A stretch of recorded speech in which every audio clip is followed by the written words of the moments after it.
Hi there, this is Eduardo Flores, and you're in Text and Criticism. In this video, we will see how manuscripts for Jude perform when compared to the Family 35 text or Archetype, based on a revision to an article by Dr. Wilbur Pickering. You see, recently I made a similar video about a revision to this article, but I took it down after certain comments, because I came to the understanding that I was not interpreting well the data presented in the article and that I could be misleading some of you. My mistake was that I thought that Dr. Pickering had used a certain list of errors of a certain book for this article, but in reality, Dr. Pickering used, in general, a collection of manuscripts of Jude, not a collection, a collation of manuscripts of Jude compared to uh, the Archetype to Family 35. So my apologies to you all. So what we're going to do is that we are going to see the comparison of all the continuous texts of manuscripts for Jude versus the Family 35 Archetype, which is the best line of textual transmission for the Greek New Testament. So we are going to start with with some data here. Let me see.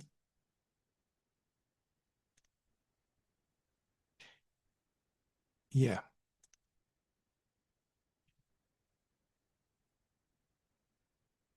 Okay, so um, yeah.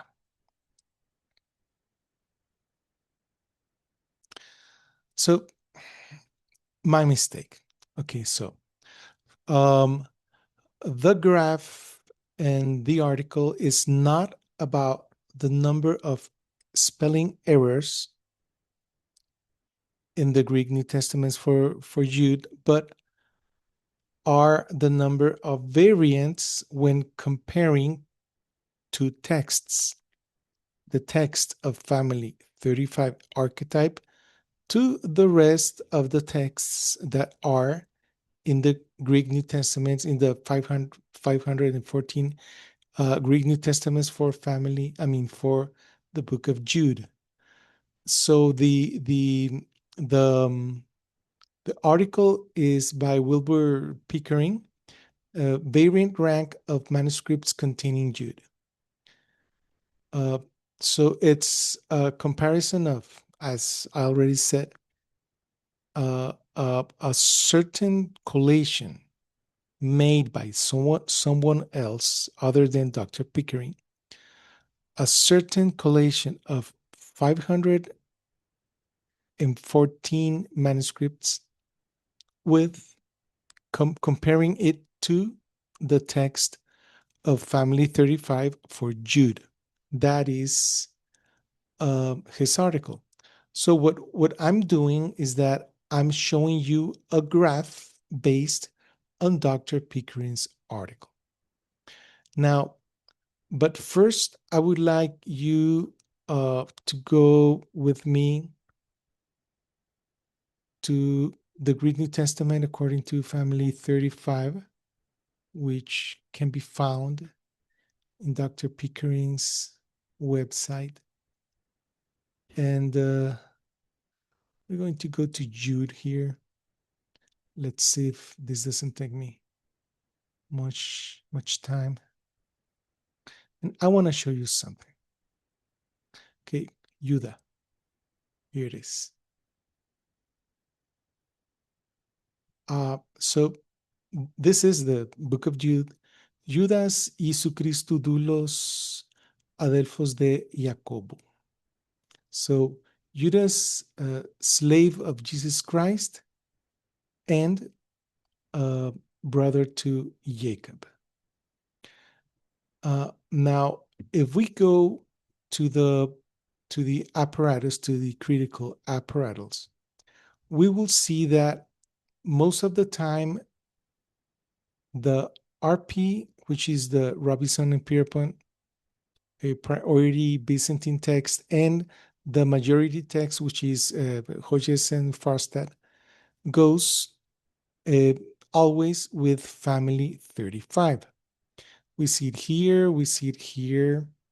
Again, we see it here in the fourth, fifth, we see it here also, and we see it all the way here also.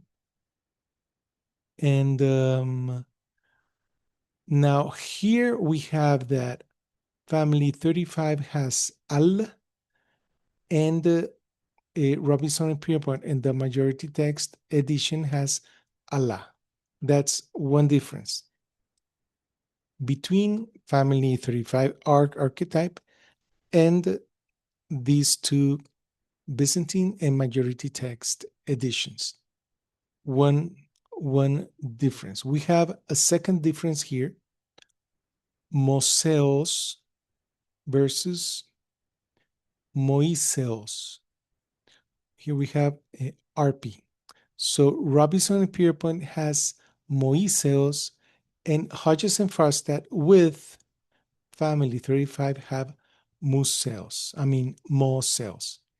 These two differences, the Al versus Allah and Moseos versus Moiseos, are not important differences because they're only phonetical differences, or in this case, spelling difference of the same name.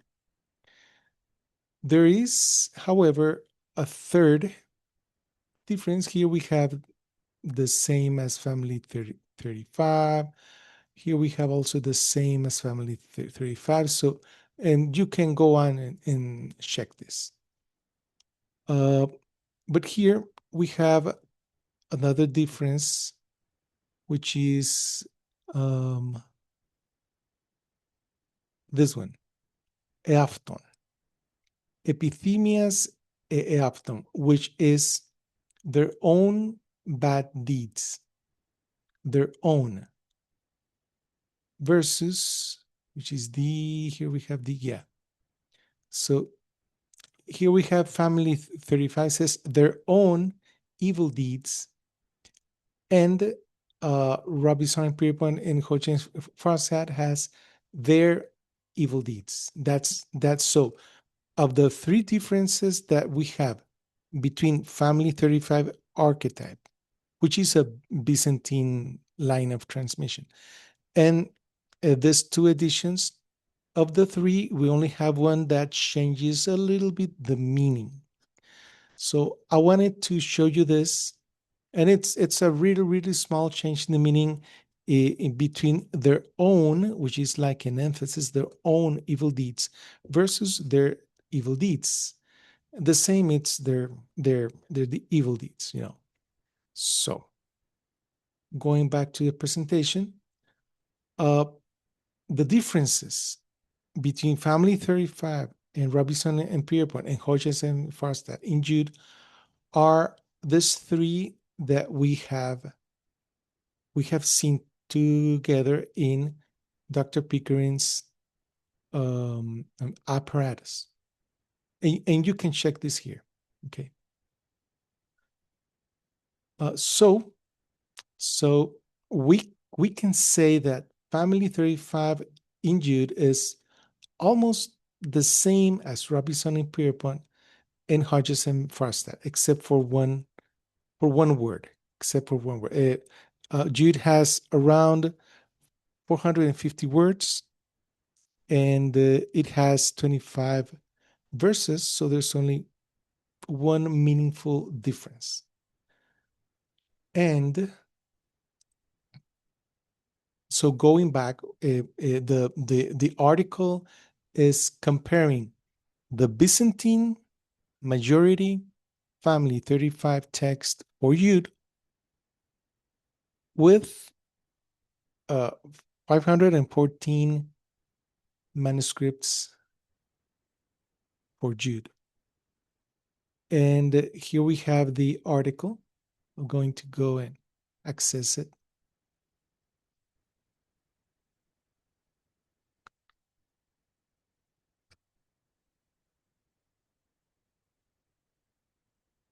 There we have it. Oops, too much. So this number of is not number of errors. That was my mistake. It's number of variants when compared to the Byzantine text of Jude. Well, specifically with family 35, but I already showed you that it's the same as the Byzantine text. So here we have 51 differences or variants for P72. We have 34 for 1241, and so on. And so he he just puts this information here. And what I did is that I did a graph, which is the following graph. It is let me see what's happening here. No, yeah, there you go.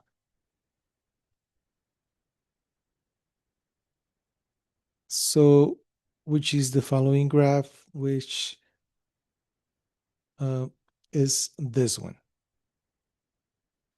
Comparison of 514 continuous text manuscript in Jude to family 35 archetype. And here we have an inversely proportional uh, uh, relationship between the number of variants and the number of manuscripts, which is that when the number of variants increase, the number of manuscripts decrease. So I thought that it was going to have a normal distribution in which we would have a few good scribes, the average normal scribes having this uphill here, and really bad scribes. And what we have is that when comparing the continuous manuscript texts, the continuous text manuscripts in Jude to the family 35 archetype, we have that most of them, 50%, have a 5 or less variants. 75% have 9 or less variants, and 95% have 18 or less variants in 25 verses. So here we have the family 35 manuscripts compared to their own archetype. This one here, although it has 8 differences with the archetype, is still family 35. Now, what about the Alexandrian manuscripts? Where are they plotted? We have Codex Alexandrinus with 10 variants. We have Codex Vaticanus with 10 variants also. Sorry. We have Codex Alexandrinus with 12 and Codex Vaticanus with 14 variants. We have a Sinaiticus with 24, which is about one variant per verse.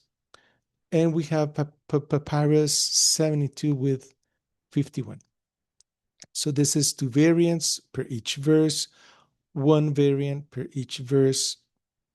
And here we have 1 variant each 2 verses. Okay, so here's the graph. And what happens is that generally in textual criticism, the Byzantine manuscripts are considered the worst group of manuscripts. And that way of thinking is kind of changing because of the CBGM and the new form of doing uh, textual criticism. Uh, but but they are still considered as a recension that occurred after after the Alexandrian manuscripts. So if the Byzantine manuscripts, the manuscripts that have the Byzantine text form, in general, are not good manuscripts, then Family 35 manuscripts are the worst manuscripts. So people who have an academic instruction about textual criticism will see this graph and will say, well, that is if you compare it with the worst manuscripts which have uh, a late text, and they would think that it should be the other way around. If you compare the Byzantine manuscripts with, for example, and this is just an example, an illustration. This part of the graph is not scientifically, but just to let you know that they would consider that, although few, that the best manuscripts would be the Alexandrian type manuscripts.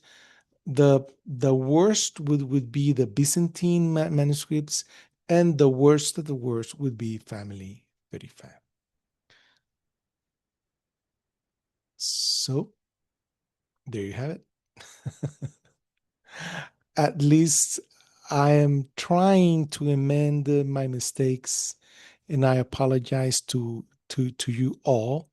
No, I'm really I've taken the decision to give you all all the information, and obviously to let you decide if I'm using well the information, if the arguments I'm presenting are okay. That's your opinion. You can leave your opinions in the comments, but I did really see important to repeat this video so that I would not be misleading you into think many things other than what Dr. Pickering uh, published in his article.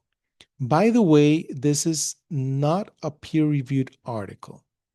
So many times in this channel, I will be discussing with you some peer-reviewed articles I have done, as I have done in the past. But sometimes I will discuss with you non-peer-reviewed articles, uh, uh, a point of view, data that you will not get in the peer-reviewed journals and books, but that are of most importance for everyone of us who's trying to get to the original text, the original wording of the Greek New Testament text, or what textual criticism says, the Ausgang or the initial text. So there you have it. This is all for today, and may God bless you.